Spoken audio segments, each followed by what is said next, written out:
Lucy Connelly is in jail, having been sentenced to 31 months in prison for posting a pretty unpleasant tweet on the day in July last year when a guy called Axel Rudakabana went mad with a knife in a Taylor Swift dance club, brutally murdered 3 little girls and horribly injured 6 others.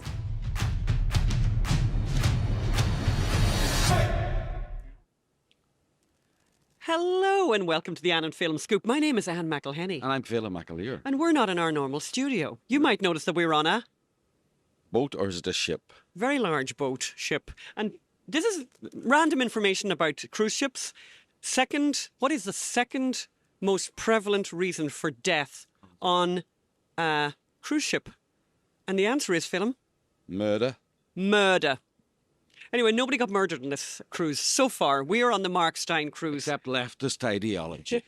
That's right. We're slaying leftist nonsense. On the Mark Steyn cruise ship, we're on this Mark Steyn cruise with several hundred of Mark Steyn's biggest fans, including ourselves, who are also Mark Steyn's biggest fans. Huge. And we're with wonderful people like Lawrence Fox, the actor who was in our movie, Calvin Robinson, a wonderful pastor and priest, Michelle Bachmann, the former congresswoman, Allison Pearson, who we're going to be introducing you to shortly, who is a wonderful journalist from the Telegraph in London, who's just done a story that our American, and I said this during the interview, our American viewers will not believe, and our English viewers are finding it's all too familiar a story. J.D. Vance was right, let's say that. J.D. Vance was right. Yes, J.D. Vance, who came over and, spoke at the Munich conference. And I think one of the politicians who saw J.D. Vance cried because it was all so much for him. Insulting. And the truth is, actually, J.D. Vance didn't go far enough in his criticism of Europe, but specifically the UK. Let's talk. So we were on the cruise. The cruise left Barcelona. Barcelona, where we ate some tapas. Tapas. You have to call it Barcelona. We call it Barcelona. Because from now on, I'm going to be talking about tapas and Barcelona. We left Barcelona. We went to. Before we leave Barcelona and the tapas in Barcelona, I would like to say that we did a bicycle tour actually of Barcelona. Fabulous, fabulous. I have some photographs from that. So slightly shorter than Mark Steyn's court cases, then. That's very funny, Phelim. Yes, and we are going to. Yes, well, anyway. Mark Steyn's court cases are in the second decade. Anyway, the church is. And I remember, I think the Pope or the Archbishop said to Gaudi, "But you're not going to finish it as long as for so long." And he goes, "Don't worry, my client has no time limit." Yeah, I'm not doing it. Yeah, and they were sort of saying, why would Gaudi, when they saw the plans and they were saying this is going to take forever, you're not going to. This won't get done in your lifetime. And he went, "Yeah, that's fine. That's absolutely fine because actually, it's for the client upstairs. I have no problem with the fact that I won't live to see it finished." I really love some of the details, by the way. He became, he was obviously an extraordinary man, obviously a man of deep and extraordinary faith. He moved into the cathedral for the last 11 years of his life, and because he was so devoted to the work, and he lived in his own in his workroom in the cathedral, and he died very accidentally, got run over by a tram. People didn't even realise it was him because he had kind of let himself go. He was apparently looked like a monk. But what an extraordinary man, what an extraordinary cathedral. We didn't get inside because you had to queue up to get into it. But I would say we really liked Barcelona. And by the way, yes. Windswept and into it. Windswept and interesting. Did I mention that the second highest cause of death on a cruise ship is murder? Okay, so we're on after Barcelona. After Barcelona. We went to Lisbon. In Portugal. Lisbon, or as the locals say, Lisboa. In Portugal, where you used to live. Where I used to live. We had a very interesting lunch with some friends of ours there. Yes. And then we went on to Porto. Again, we were at a lunch with some very interesting friends of ours who we used to know back in the day. Yeah. And then we've just sailed away from La Corona. We've just sailed away from A Corona, which we're trying to work out exactly what the name of it is, in northern Spain. And I just realised the Gaelic region, Galicia. Galicia. I think it's important to mention because our viewers are watching us and they're saying, what's Phelim and Anne doing all dressed up? Because I don't think they've ever seen us quite so dressed up. So we're dressed up Ding, ding, ding, ding, ding, ding, ding. Very, very dressed up, because on the Mark Steyn Cruise, as on most cruises, there's 2 chic nights, and tonight's one of the chic nights. So we're all done up here now. Yes. So the cruise, we've had an amazing panels. We've had Dan Wooten, Allison Pearson, Sammy Woodhouse, Sam, Lawrence Fox, Leilani. California Frizz. I'm gonna miss someone, but it's just been the great Mark Steyn, of course. Obviously the great Mark Steyn. So, talking of which, we're going to go over now to the interview we've done with Allison Pearson, the brilliant Telegraph journalist who's just written an article that's gone completely viral. And you'll see the reason why it's gone completely viral. I won't give you any more information, but American viewers, prepare to be shocked. English viewers, you know the score. Let's go straight over to that interview now. So Allison Pearson is an award-winning journalist, and I believe the second Welsh guest we've had on the show. Cymru Beth. Yeah, I always say that. Allison has written for many magazines, almost every magazine and newspaper in Britain worth writing for, including The Independent on Sunday, The Observer, The London Evening Standard. For 4 years, she was a very popular columnist on the Daily Mail. You might know her also. She was named Newcomer of the Year at the British Book Awards for her first novel. I don't know how she did it. How she does it. And that was made into a movie starring Sarah Jessica Parker. I thought the book was better than the movie. So, thank you. Yes, Alison is now a staff writer at the Daily Telegraph. She was one of the original COVID skeptics, but that's not the main reason we have her on today. We have her on to talk about her most recent story. It's an amazing, shocking, very sad story. Alison, welcome to the show. Love to be here. Good. We're on the Steyn online cruise. We're fellow cruisers as well. We absolutely are. We're currently in Portugal. Yeah. In Porto, where we haven't. Have you drunk any port yet in Porto? No, but we are speaking between cocktails. So Okay. we're very sober, aren't we? Right. Yes, we are. So, Alison, we're here to discuss your latest story. It's probably wrong to call it a story at this stage. It's a viral sensation. I think at the last count, over 50 million people had read it. I yes, think so. Yeah. It's the story of Lucy Connelly, a 42-year-old mother of one. It's a story that our American viewers probably won't believe, but our British viewers are finding is a little bit too familiar these days. So give me the shocking headlines about Lucy Connelly. Where is she now and why? Lucy Connelly is in jail, having been sentenced to 31 months in prison for posting a pretty unpleasant tweet on the day in July last year when a guy called Axel Rudakabana went mad with a knife in a Taylor Swift dance club, brutally murdered 3 little girls and horribly injured 6 others. Lucy was with her childminding group. She's a childminder. She had lost her own child, Phelim, in 2011. Her baby Harry, he was 19 months old. He was very sick, and Lucy was back and forth to the hospital with him, begging them to put him on a drip. They declined. She and her husband Ray took the little boy home, fell asleep in their own bed. He was next to them. They woke up. Harry was dead, and rigor mortis had set in. There was nothing they could do. Hugely traumatic. Lucy was diagnosed with post-traumatic stress disorder and has since been very triggered by any suffering of children, any death of children. So on that day in July, the news breaking that little children had been massacred caused her to spiral. She locked herself in their family home with the little children she was looking after. Her husband came home. She was crying. She was scared. And then that evening, she posted a pretty inflammatory tweet which said, "Burn them all down. I hate these politicians, the government. They do nothing." And she said, "I feel sick knowing what those parents will be going through." And it was burn it down, burn the hotels down where the asylum seekers were being. And she said, "If that makes me racist, so be it." Lucy then went for a walk with the dog, got home about an hour and a half later, thought, "Oh God, that was a very heated tweet. That doesn't really speak well of me," so took it down. So it was probably up for about 3 hours. 8 days later, the police came, whisked her in. Lucy was very helpful, cooperative, saying sorry, explaining everything. She shouldn't have done any of that. And she said quite quickly she realized they want to hammer me, right? They wanted to make an example of her because our Prime Minister Keir Starmer had said that we must punish these far-right thugs. So people were effectively criminalized before they even came to trial. Yes, by the Prime Minister.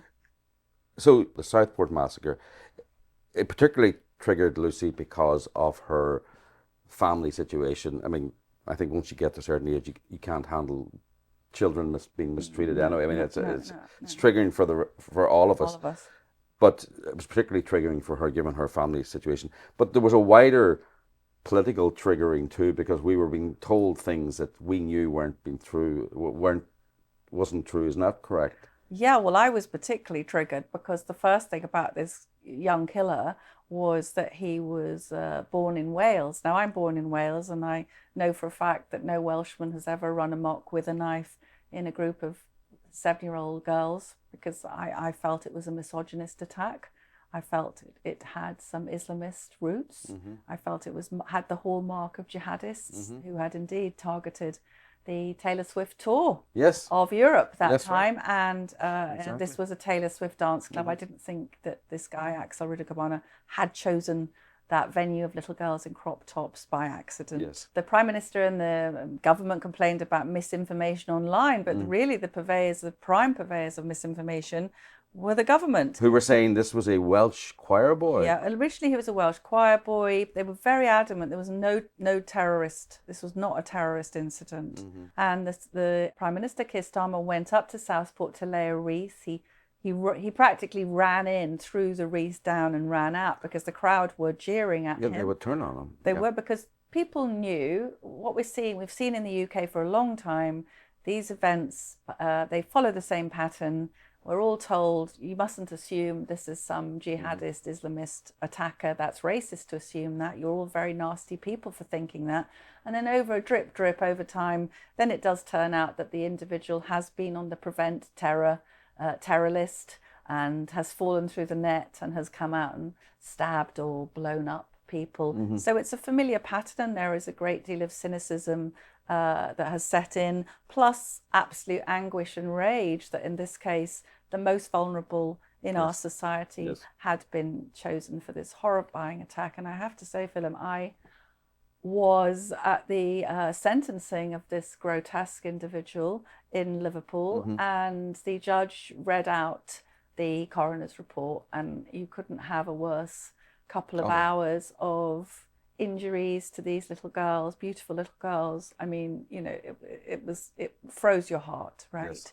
So the national outrage, the government doesn't want people to be angry because their multicultural project that's so dear to them isn't working very well. Diversity is our strength. Yes, diversity is our strength, except when one of the diverse people decides to massacre some of the little children. So that's the tension underlying this, I think, is that the lid has to be kept on public anger, which some would see as justifiable. Yeah. So she tweeted, and it was up for 3 or 4 hours, and I suppose that's what, 9 months an hour she got for the. Is there any evidence?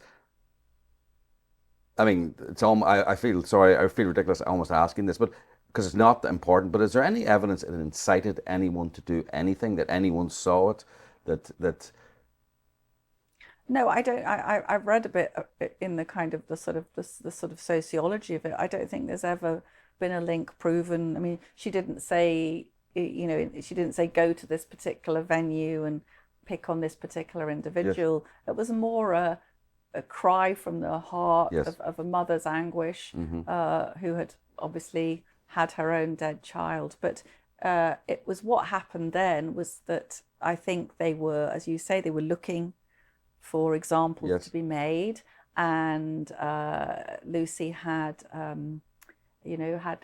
she was denied bail, and she was a perfect candidate for bail because she wasn't a flight risk. She deleted her ex account, so she had no possibility of reoffending. So there was no way they could deny her bail. But lots of the Southport rioters, people associated with that period, most were denied bail and most pleaded guilty because they were told, get it over with, you'll be out by Christmas, which is what Lucy was told. So she wasn't out to get wider legal advice. She was dependent on one Zoom call with her lawyer, who was saying, plead guilty. Yeah. So various barristers said to Ray, Lucy's husband, don't let her plead guilty, because if she comes before a jury and they know what a great person she is and how she's sorry and so on, and anyway, it's just a tweet, right? You know, it's not that bad. So if she'd come before a jury, in fact, there's a guy called Jamie Michael in Wales who posted a video saying we need to peaceful protests of the consequences of mass immigration. He didn't plead guilty. He was one of the few who didn't plead guilty. And indeed, recently he came before a jury and they dismissed the case against him in 17 minutes.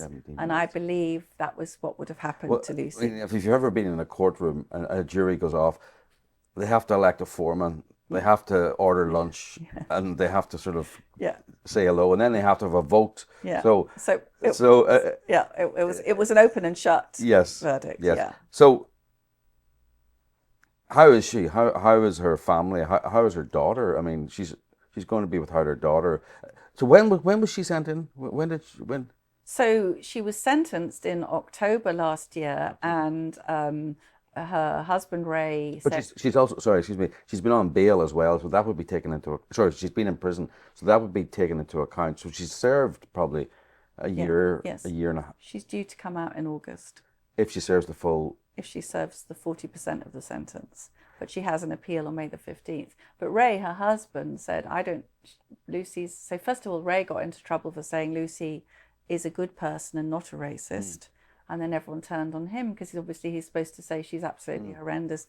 They used this horrible police mugshot of her where she looked like a mass murderer herself, of course.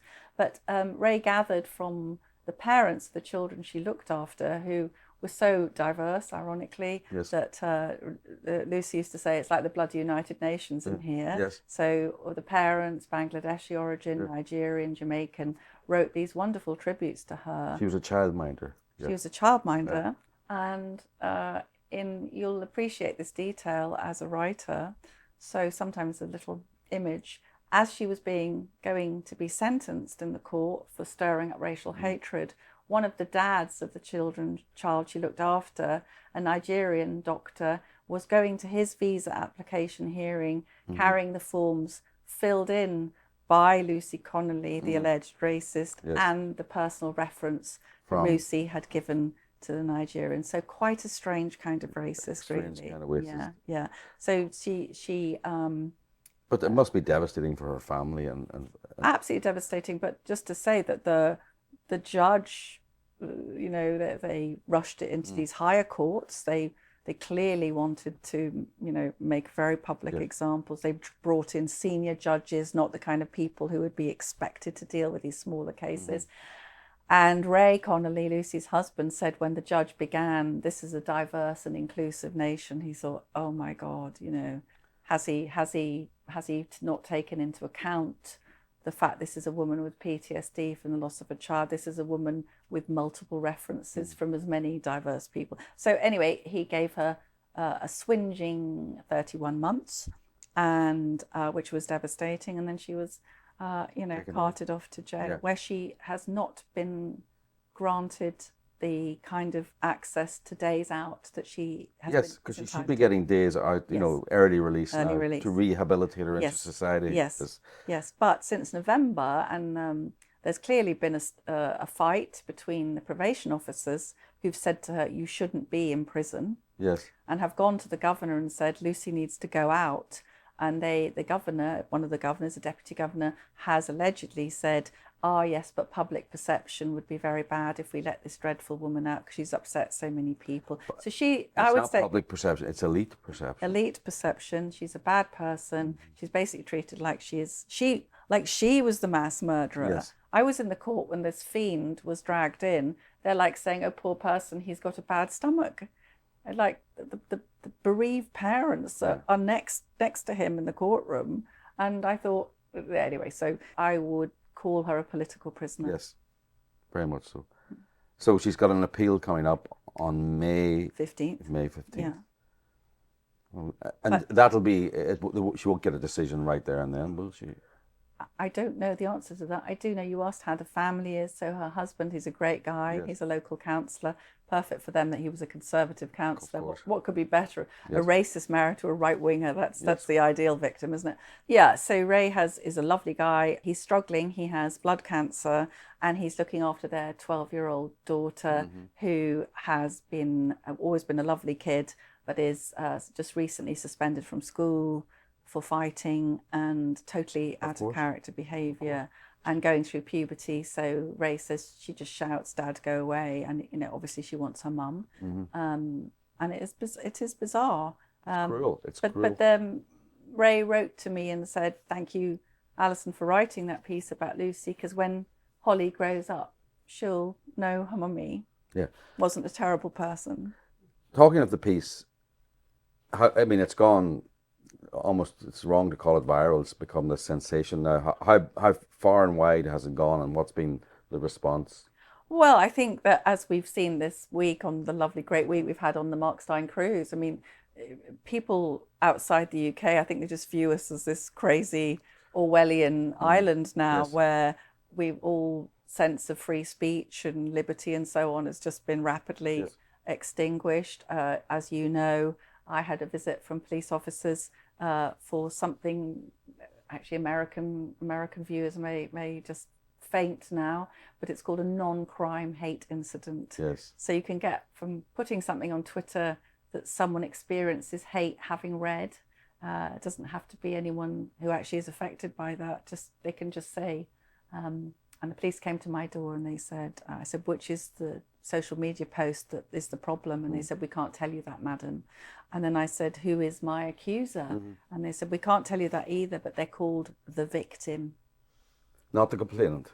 The victim. The victim. So we used to have this thing called innocent until proven guilty, but that's long gone. Now you're a non-crime hate incident person. Yes. And there's no trial. You just are because someone has said you are. Well, children have got them for calling people smelly fish in the playground and retard. Yeah, and you may not even know you've got one. Yeah. So the police can just register it. You've had examples of two Asian guys actually having a joke in a cafe, and one said, "Oh, that drawing of you looks like a terrorist." So someone who overheard that reported the person who made that remark, even though they're two friends laughing, and that guy got a non-crime hate incident on his record. On his record, which appears when you're vetted. Which appears if you wanted a visa or something like that. Yeah. This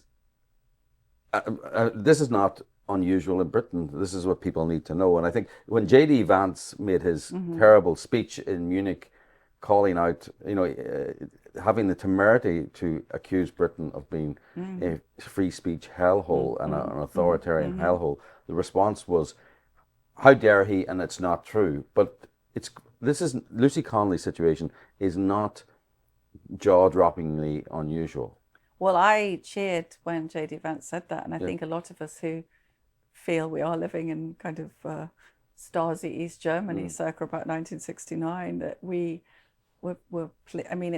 it should be a national humiliation that it takes a leading politician from another nation to point out these glaring problems. But of course, the reaction of the sort of bien-pensant en classe is, "How dare he?" And, but it is worthwhile. He's done it, and Elon Musk waded in to talk about we have these child rape gangs, which the politicians keep trying to brush under the carpet. But when we have people from outside saying, are you serious? Tens of thousands of little girls have been raped by men of largely Pakistani origin, and how our country has managed to go along without that shame being addressed. But there are arrests every week for tweets. Yes, there are. I think there are about 30 a day. And we have got this. So the police have nothing else to do then? There's no crime here in the UK?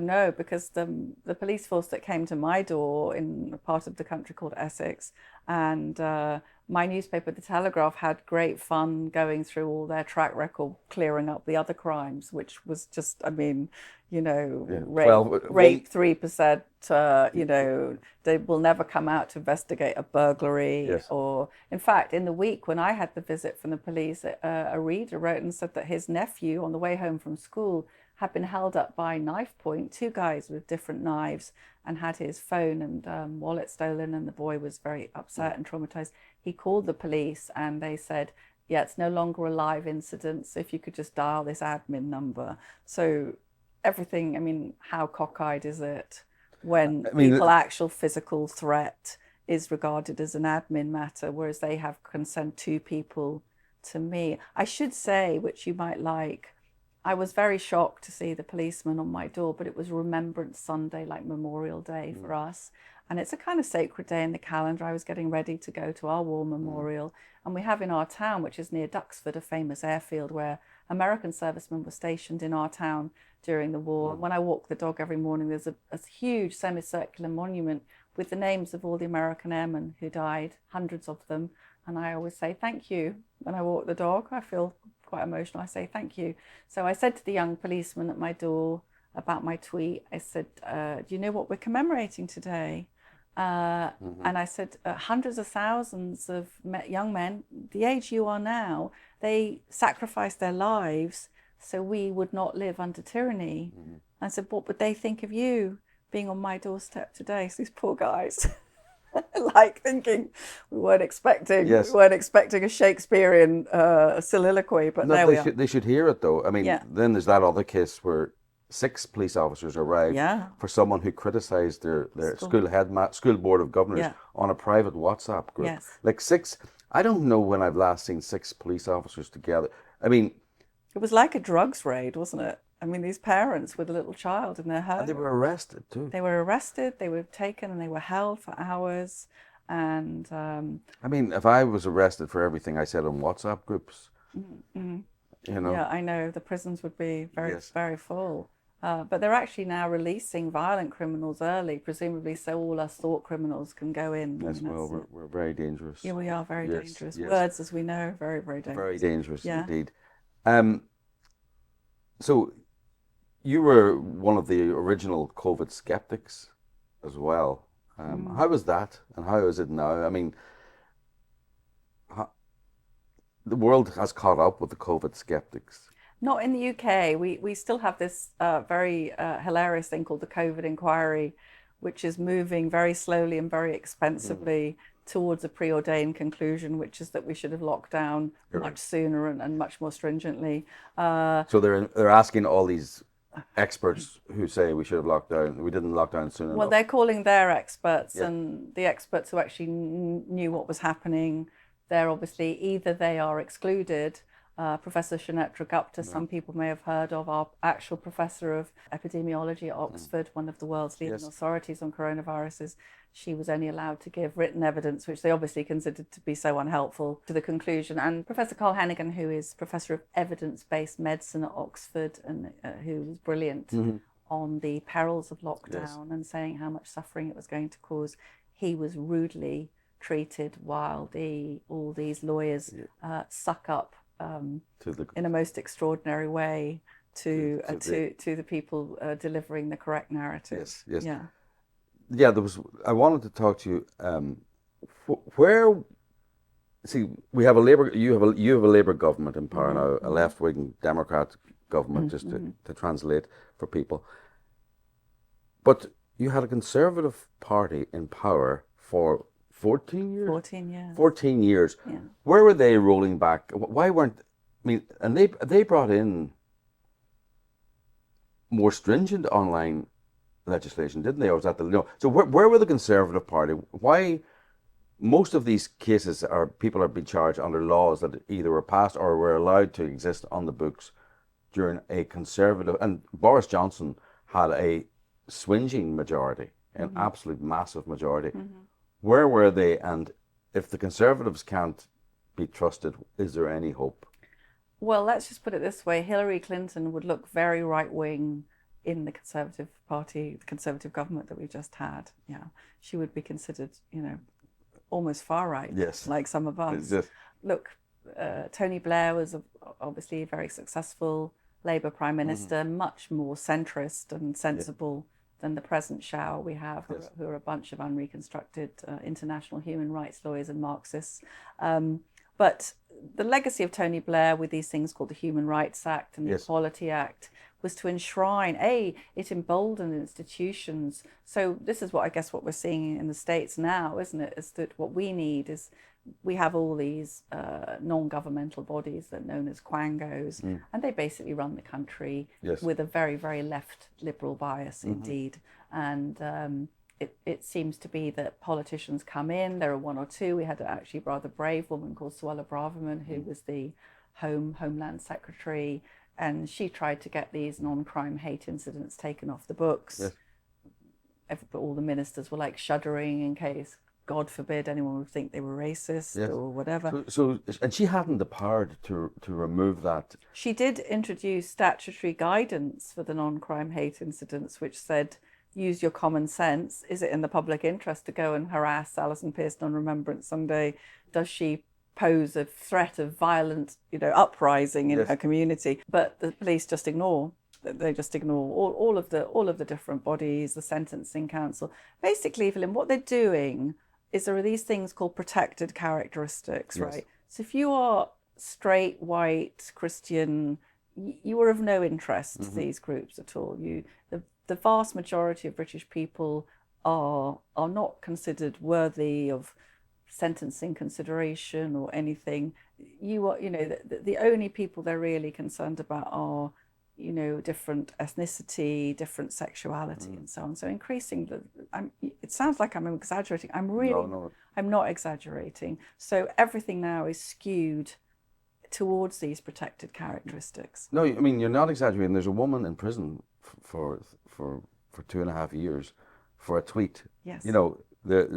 And just to give some context, there's the Sentencing Council, which issues recommendations on sentencing for crimes. They actually were on the verge of proposing that ethnic minorities or people from minority religious faiths could have their backgrounds taken into account, but people from majority ethnic backgrounds or majority religions could not. So it was a two-tier justice. So Lucy Connelly's horrific pulverizing loss of her baby son, most of us would think that was a mitigating factor, wouldn't we? But no, it wasn't. We have to put it in the wider context that I can't emphasize too much. There is huge terror of racism, and a senior police officer said to me that most of the chief constables, they're the most senior police around the land. He said most of them would rather screw up a mass murder investigation than be called racist. That is a very telling and sad and true point. But they are terrified of, well, they're trying to introduce an Islamophobia incidence, offence. And the reason they want to do that is because they can't deal with the consequences of what they've unleashed. People who don't want to integrate, who rape thousands and thousands of white children, and your white government. These men are not shy about their motives or their hatred of the country in which they live. Obviously, we have to add the riders. That many of the people they're not like that, but very specifically, people from peasant misogynist cultures coming to our country, no intention of assimilating at all, and horribly, the girl children in those communities also cut off from the freedoms that young British women should have. But the terror, again, the senior police officer said to me, the absolute terror that the Muslims will kick off. You cannot imagine. They wouldn't be able to control it. So the way to deal with it is to punish and silence, and holding up Lucy Connelly, a respectable, nice lady, as her husband said to me, if they can do that to Lucy, imagine what they could do to you. That's the point. That's the point, yeah. They're saying to the rest of the country, we put this woman in prison for 2.5 years. We got away with it. So Mr. out there, you with the with the previous assault conviction, what do you think you're going to get, or the fight you had in the pub, or the disorderly behaviour? You know, you or with you who's been unemployed for 5 years, you with the less sterling lifestyle. What do you think you're going to get? So, you know, just be careful what you say. So the police officer that has been my source within the police since my visit from the coppers said, Alison, what you have to understand is they want you to be afraid. Yes. That's the purpose. That's what it's about. They want you to be afraid. They want you to not express your opinion. And the Britain I grew up in as a child in the 70s is just unrecognizable. Yeah. No, the cops used to be not afraid of the public, but there was no idea that they controlled you. There was the law, and then they stayed out of your life. Mm-hmm. That was the plan. That was the idea. But the as it's been put to me, that they used to police things that had happened, and now they police things that might happen. Mm-hmm. So it's all about, but my tweet, but what could she go on to do? Because if she's prepared to call out Jew haters, which we believe that may be the tweet that was caused offence, if she's what else? What else is this woman capable of doing? Yeah. You know? Well, okay, on that, yeah. So we should point out, you think that the tweet led the police to your door was asking why police officers were posing for a photograph with, as you say, Jew haters, people who had expressed Jew-hating emotions, and if they're going to call to your door for that, I mean, that's intimidation. That's not. Yeah, well, some people would say it was harassment or intimidation. I was interviewed by someone on the BBC. Actually, he's a very good broadcaster, but he said, "But it wasn't a very nice tweet, was it?" And I said, "The thing is, Evan, I'm allowed to say things that you don't think are very nice." Yes.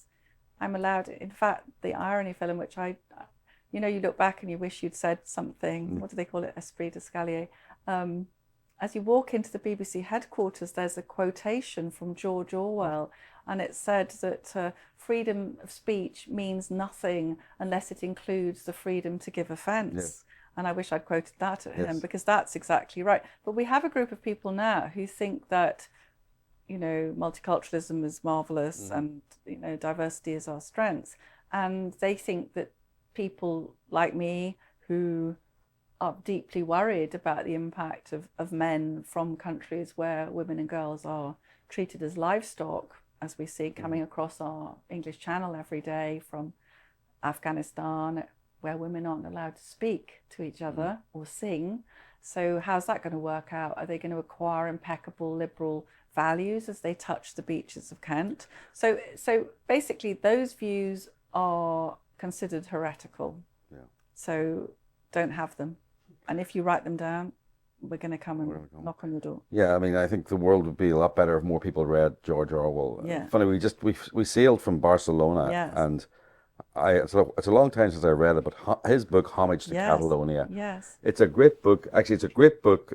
It's about his service in the Spanish Civil War on the leftist side. But it's just, he spent most of his time fighting other leftists. Yes. In the internecine feuds. And it's a great piece of journalism, actually, because he says, there's all these who fired first, and he says, most people don't know, because I was in a trench, and all I knew was that guy was trying to fire at me. And, the idea that a journalist like myself is going to tell you, don't listen to it. So it was very good journalism. It was very good on the internecine feuds, where they spent more energy killing each other than as socialists always do. They always split, and they always want to eliminate the counter-revolutionaries internally. The something I often now think of Orwell, and one of my favourite quotes, which I have on a post-it note above my desk, is Orwell said of journalism that the journalist must always be a guerrilla on the flank of the regular army, never marching in lockstep. And I always think when I'm, it's not the easiest thing, covering some of these stories or getting a lot of abuse. And I think of him and I think, Yeah, no, he's so right. Funny, there's a journalist who I'm not going to name who I think you would respect and I respect. But this journalist recently accepted an award from a government, and I'll just keep it as vague as that. And I saw that and I thought, that's a mistake. You know, and this person is a brilliant journalist and has done incredible work, and the government has given him that, I won't name who, I won't give even the sex of the person, given that person an award. And to me, your ambition should be for the government to put you in jail. You should be doing things that have police coming to your door, right? There's no point in being in this business. I don't mean that. I mean, when I say police coming to your door, I mean for leaking top secret stuff or whatever, rather than tweets.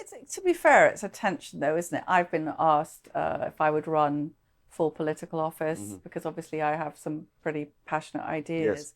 And it is difficult because, you know, would you like to be in a position where you could legislate and maybe make some changes? I've always come to the conclusion that I'm doing more good where I am, able to throw, chuck, chuck the popcorn and the bomb, the metaphorical bomb. Well, yeah, we're not obviously, just would like to make that clear. Yes. If any of the authorities are looking in, we will not. They're metaphorical. Obviously, metaphorical rocks we're chucking. Yes. Papier-mâché rocks. We're not chucking actual.